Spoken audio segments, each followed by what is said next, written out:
객관 진실 3탄 한번 시작해 볼게요. 오늘 제가 다룰 주제는 날씨, 주변 여행지, 그리고 먹거리 이렇게 세 가지에 대해서 한번 얘기해 보려고 합니다. 사실 워킹홀리데이나 어학연수, 그러니까 다양한 이유로 캘거리에 오시겠지만 어느 정도는 좀 새로운 경험, 그리고 여행 꿈꾸면서 오시는 분들이 많을 것 같아요. 그래서 저도 지금까지 5개월을 살아보면서 직접 경험하고 느낀 날씨와 여행, 먹거리에 관련해서 한번 얘기를 해보려고 해요. 일단 캘거리의 여름은 너무 덥고 겨울은 너무 추워요. 그래서 캘거리의 여름은 한 7월에서 9월 정도, 한 3개월 정도밖에 안 되지만 10월부터 서서히 추워지기 시작하면서 12월에서 2월 사이가 가장 추워진다고 합니다. 근데 이거는 날씨이기 때문에 어떻게 될지 정말 모르겠다고 싶은 게, 제가 출국을 했을 때 2022년 10월 경에는 되게 날씨가 따뜻했어요. 한낮 기온이 한 23도 정도 돼가지고 추울 걸 예상하고 겨울옷만 챙겼었는데 여기 와서 반팔을 사입고 어쩔 수 없이 좀 그렇게 다녔었어요. 제가 막상 롱패딩을 꺼내 입기 시작한 거는 11월 달부터 롱패딩을 입기 시작했던 것 같아요. 그리고 처음 왔을 땐 노란 단풍도 되게 많았고요. 10월 달이었지만 여행하기 너무 좋았던 그런 계절로 저는 기억을 하고 있어요. 하지만 이제 캘거리는 지대 자체가 다른 주에 대비해서 해발 고도 1000m 정도 높이 위치해 있답니다. 그래서 굉장히 하늘과 가깝다는 느낌을 받으실 수 있어요. 그 덕인지 여름이나 겨울이나 언제나 밝은 하늘을 볼 수 있고, 특히나 그 파란 하늘과 선셋이 정말 아름다운 곳이라고 좀 자부를 할 수가 있어요. 보통 캘거리 겨울은 이제 12월부터 2월까지라고 말씀을 드렸잖아요. 이때는 진짜 추울 때는 마이너스 35도까지 내려가기도 해요. 그래서 실제로 체감 온도는 마이너스 40도가 넘기도 하거든요. 이런 날씨는 정말로 너무 추워서 창문이나 막 이런 게 다 꽁꽁 얼고, 그리고 밖에 나가는 순간 정말 코 속이 꽝꽝 얼기 시작하면서 막 코 속에 고드름이 생기는 기분이 들고요. 그리고 술을 들이마시면 그 냉기 때문에 막 기침이 막 콜록콜록 올라와요. 그래서 저도 이런 환경에서 어떻게 사람이 사나 막 싶었는데, 또 막상 와보니까 정말 다행인 게 그런 날은 그렇게 길진 않더라고요. 한 길어봐야 일주일 정도? 보통 점점 추워지기 시작하면서 정점을 찍고 다시 올라오면서 한 영하 10도에서 15도 정도를 유지하는 게 캘거리의 겨울이었어요. 마이너스 20도보다 내려가지 않는 한 거의 모든 일상생활을 그대로 하게 되더라고요. 여기 사람들도 그렇고 저도 그렇고. 그리고 사실 한국과 조금 다른 점이 되게 건조한 기후를 갖고 있기 때문에 빨래는 그냥 하루만 건조시켜도 바로 바짝바짝 말라버리거든요. 그래서 그런지 제가 체감되는 온도는 조금 더 덜 춥다고 느끼는 것 같아요. 영하 20도인데 괜찮네, 이 정도로 그냥 느끼면서 그렇게 살아가고 있는 것 같아요. 그래서 이제 캘거리에 오게 되면은 아마도 꼭 가습기를 사시게 될 거예요. 정말 많이 건조한 기후이기 때문에. 그리고 다들 아시겠지만 캘거리는 눈이 정말 어마무시하게 오는 곳입니다. 그래서 여기에 좀 살았다 싶으신 분들은 진짜 눈을 완전 극혐해요. 맨날 저거를 치워야 되고 치우는데 또 오고 또 오고 또 오고 이러니까 엄청 싫어하시는데, 아직 저는 너무 눈이 좋아서 눈이 오면은 그냥 창문만 바라보고 있고 그냥 몽글몽글 뛴 기분이 좋더라고요. 그래서 사실 전 제가 치울 필요도 없어서 아마 그런 것 같아요. 그리고 캘거리에 겨울에서 꼭 필요한 필수품이 하나 있는데 그게 바로 방한부츠예요. 방한부츠는 사실 한국에서는 잘 안 신는 신발이잖아요. 근데 캘거리는 꼭 방한부츠가 필요해요. 왜냐하면 정말 눈이 많이 오기도 하지만 많이 춥기도 해서 발만 따뜻해도 되게 체온 유지가 잘 되거든요. 근데 이제 눈이 왔다가 녹았다 반복되다 보니까 굉장히 길 컨디션 자체가 좀 지퍽지퍽한 곳이 많기도 하고 또는 눈이 얼어서 미끌미끌 좀 위험한 구간들이 많아요. 그래서 그냥 한국에서 신던 스니커즈나 이런 거는 위험할 수가 있어요. 다치면 안 되잖아요. 그래서 저는 캘거리에 오시게 된다면 꼭 방한 부츠를 하나 구매하시기를 추천을 드려요. 일단 캐나다엔 되게 다양한 부츠 브랜드들이 많은데 어그, 소렐, 파자르 되게 예쁜 브랜드도 많고 기능성 브랜드도 많고 오셔서 꼭 마음에 드는 걸로 한번 신어보시고 구매해보시기를 꼭 권해드려요. 저 같은 경우도 박싱데이 때 어그 브랜드 부츠를 170불 주고 샀어요. 조금 발목을 더 이 정도 덮고 털이 막 북실북실 나 있어가지고 되게 따뜻하기도 하고요. 그리고 기본적으로 워터프루프 기능이 있는 부츠를 사셔야 돼요. 왜냐하면 물이 계속 닿을 거기 때문에 아무리 예뻐도 워터프루프 기능이 없으면 이거 신지 못해요. 캘거리에서는 눈이 너무 많이 오기 때문에 잘 알아보시고 비싸더라도 자기 건강이 제일 우선이잖아요. 그리고 분명히 한 개 사시면 잘 신으실 거예요. 맨날 신으실 거니까 방한 부츠는 좋은 걸로 꼭 구매하시기를 추천드려요. 그 다음에 캘거리 여행지에 대해서 한번 얘기를 해볼게요. 캘거리는 가장 유명한 여행지가 밴프가 있어요. 많이 들어보셨을 거예요. 밴프 국립공원이라고 뭐 레이크 루이스도 있고 모레이노스도 있고 정말 아름다운 자연들을 만끽할 수 있는 곳이 바로 밴프입니다.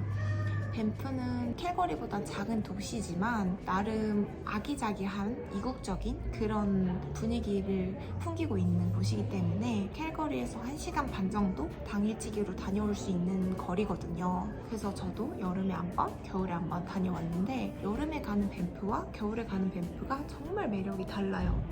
그래서 저는 가능하시다면 여름에 한 번, 겨울에 한 번, 두 번 갔다 와 보시는 거를 꼭 추천드리고 싶고요. 특히나 캘거리에서는 밴프 말고도 캔모어, 제스퍼 등등 되게 근교에 가볼 만한 곳이 많다고 들었어요.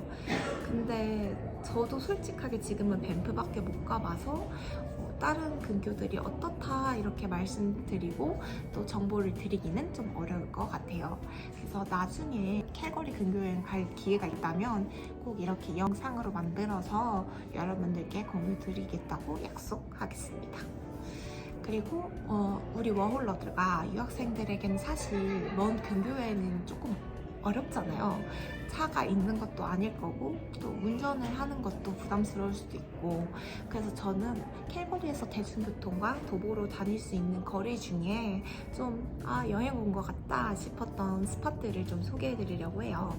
그래서 제가 직접 캘거리에서 대중교통이나 도보로 왔다 갔다 하면서 다녔던 코스들을 좀 소개해 드릴게요.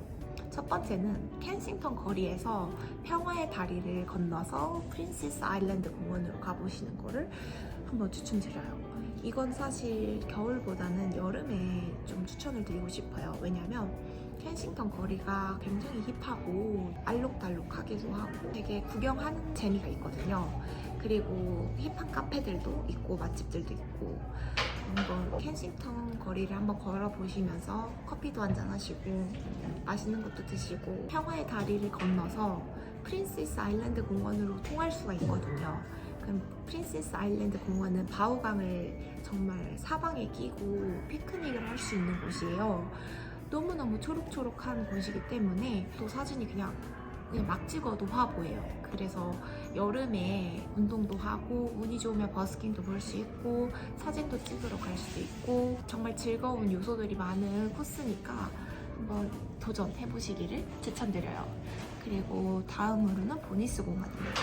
보니스 공원은 여름에 가도 좋고 겨울에 가도 좋아요. 왜냐하면 여름에는 정말 공원 특유의 초록초록함 그리고 캐나다 구스들도 있고 여기가 캐나다구나 싶은 곳이거든요.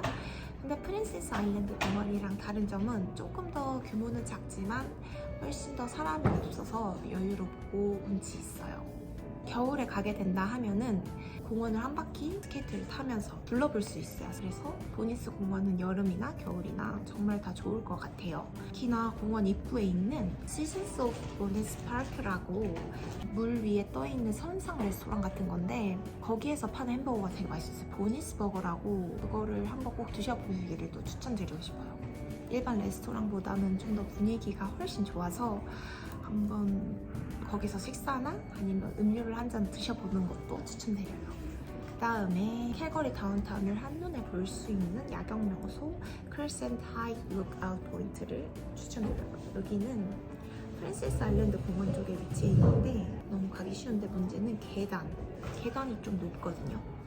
근데 한 10분이면 거의 올라가는 것 같고 저도 올라갈 수 있으니 여러분 올라갈 수 있을 거예요. 그래서 거기 전망대로 올라가게 되면은 캘거리 다운타운이 정말 한눈에 보이거든요. 한눈에 보이는 뷰포인트가 있어서 티몰튼 도넛이나 뭐 서브웨이 샌드위치, 뭐 햄버거 등등 여러분 좋아하시는 간식 있잖아요. 그런 거 하나 딱 포장해가지고 거기 뷰포인트 가서 벤치도 다 있어요. 거기서 딱 앉아서 먹고 즐기다가 이렇게 딱 버리고 딱 오시면 돼요. 정말 간단하게 피크닉 할 수 있고 또 여기가 밤에 가면 엄청 아름답거든요. 야경으로. 그래서 캘거리 타워나 이 캘거리 다운타운의 높은 고층 빌딩들이 한눈에 보이기 때문에 정말 좋은 코스인 것 같아요. 그리고 다음 코스는 잉그루드. 잉그루드는 캘거리 노스이스트 쪽에 위치해 있는데 그래서 밤보다는 밝은 낮에 가시기를 추천을 드리고 그리고 여기 자체가 다 일찍 닫아요. 일찍 닫아서 무조건 낮에 가셔야 돼요. 낮에 가야 할 일이 있어요. 그리고 이 동네가 건물도 그렇고 간판도 그렇고 정말 이국적이에요. 엄청 힙하고 옛날 캐나다는 이런 분위기가 아니었을까 막 이런 느낌을 받을 수 있는 곳이어가지고 다양한 편집샵도 있고요. 맛집이나 카페들도 많아서 한번 가보시는 걸 추천드릴게요. 그리고 거기 잉그루드에서는 이태리식 푸드코트를 갔다 왔는데 미너스 이탈리아 피자라고 거기는 이탈리아 음식들을 제가 원하는 걸 골라서 먹을 수 있어요. 그래서 되게 가격도 저렴하고 양도 푸짐하고 맛도 되게 좋았어요. 단돈 40불로 두 사람이 정말 배부르게 먹고 왔답니다. 그리고 푸드코트 옆에 마켓이 있어서 식사를 하시고 소화하실 겸 이태리 마켓을 구경하시다 보면은 정말 양질의 양식 재료를 구매하실 수도 있어요. 마지막으로 올림픽 플라자 스케이트입니다. 이거는 트레인 타고 시티홀역에 내리시면 되는데 올림픽 플라자는 되게 다양한 행사가 열리는 곳 중에 하나예요. 겨울에는 스케이트장으로 운영을 하고 있고 정말 예쁜 거대한 트리가 있어요. 그래서 스케이트도 타면서 크리스마스 분위기도 느낄 수 있는 그런 곳이에요. 또 야외니까 너무 춥지 않나요? 할 수 있는데 중간중간에 이제 불멍할 수 있는 모닥불 스팟들이 있어서 내가 추울 때는 잠깐 불 쐬면서 추위를 녹일 수도 있고 불멍하는 것도 되게 좋은 경험이잖아요. 캘거리 도시 한복판에서 불멍하기 그래서 군고구마가 생각나는 불멍 타임을 가질 수 있고 이제 스케이트를 어느 정도 탔다 너무 당이 떨어진다 할 수 있어요. 그러면 바로 앞에 있는 초코랜드 카페를 추천드립니다. 초코랜드 카페는 실은 시샤바기 때문에 되게 늦게까지 여는 카페기도 해요. 거의 밤 12시까지 열 거예요. 근데 저는 시샤 냄새나 이런 거를 크게 상관하지 않아서 초코랜드를 좋아하는 것 같은데 시샤 냄새를 안 좋아한다 하시면 아마 안 좋아하실 거예요. 왜냐면 위층에서는 시샤를 하고 있고 아래층에서는 이제 디저트를 먹기도 하고 핫초코를 마시기도 하고 그래도 나는 상관이 없다 하시는 분들은 이제 초코랜드에 가셔서 다양한 초코 디저트를 한번 드셔보시는 건 어떨까 싶어요. 와플, 크레페, 브라우니 등등 정말 다양한 초코, 꾸덕꾸덕한 초코를 맛보실 수 있어요. 그리고 양도 되게 많아서 두 사람이 가서 한 개만 시켜도 되고요. 정말 가성비 값 디저트 카페인 것 같아요. 그래서 저는 올림픽 프라자와 초코랜드 카페를 한번 묶어보았습니다. 여기까지 이제 제가 드리고 싶은 다운타운 여행 코스였습니다. 이제 마지막 토픽이죠. 먹거리에 대해서 한번 얘기를 해볼게요. 저 같은 경우는 진짜 무조건 한식 러버로서 하루에 한 번 꼭 쌀밥을 먹어야 되고 밥상에 김치가 없으면 안 돼요. 그런 한식 러버기 때문에 처음 워홀 나올 때 이 K 입맛을 어떻게 해야 되나 걱정이 좀 많이 되었어요. 하지만 여기에 한인마트가 그래도 꽤 있는 편인 것 같아요. A마트, H마트, E마트 등등 마트들이 꽤 규모도 있고 파는 물건도 거의 한국과 비슷하기 때문에 저는 한인마트를 주로 이용하기도 하는 것 같아요. 한인마트나 한식당도 되게 많은 편이고 특히나 한인마트에 가게 되면 김치, 반찬 또는 반조리된 뭐 막창 이런 거 있잖아요. 그런 것들도 팔기도 해서 굳이 반찬 하나하나를 만들 필요는 없어요. 근데 역시 가격과 퀄리티는 한국과 비교할 수 없다는 거 어쩔 수 없는 현실이지만 그냥 저는 단지 저 같은 분들도 너무 걱정하실 필요 없다고 그걸 좀 말씀을 드리고 싶었어요. 그리고 사실 캐나다가 이민 국가이기 때문에 진짜 다양한 나라의 음식들을 접해볼 수 있어요. 그냥 온 동네가 이태원이라고 생각을 하시면 돼요. 그래서 제가 집 앞에 인도 음식점, 집 앞에 멕시코, 집 앞에 파키스탄 음식점, 뭐 미국 음식점 되게 다양하게 많아요. 그래서 저처럼 호기심이 많고 도전하는 거 좋아하시는 분들 너무 즐거운 외식 문화를 가져볼 수 있을 것 같아요. 특히나 제가 캐나다에서 먹어본 것 중에 가장 맛있는 거는 호랑 타코. 멕시코 음식이 진짜 맛있어요. 진짜 한국에서 먹는 것보다 훨씬 더 맛이 풍부하고 너무 맛있거든요. 그래서 캘거리에 오신다면 저는 한번 친구들이랑 일주일에 한 번씩 각 나라별 음식 체험해보는 음식 여행 어떠실까 한번 또 제안 드려보고 싶어요. 1탄에서 제가 말씀드렸듯이 캐나다에 해피아워라는 문화가 있잖아요. 그걸 또 미리 좀 알아보시고 최대한으로 이용해보시는 것도 좋은 방법일 것 같아요. 그래서 여기까지 제가 준비한 캘거리 불편한 진실 3탄이었습니다. 또 앞으로도 지내보면서 여러분께 공유하면 좋겠다 싶은 토픽들이 있다면 또 4탄으로 제가 돌아올지도 모르죠. 앞으로 또 다른 영상으로 찾아뵐게요. 그럼 안녕. 뿅.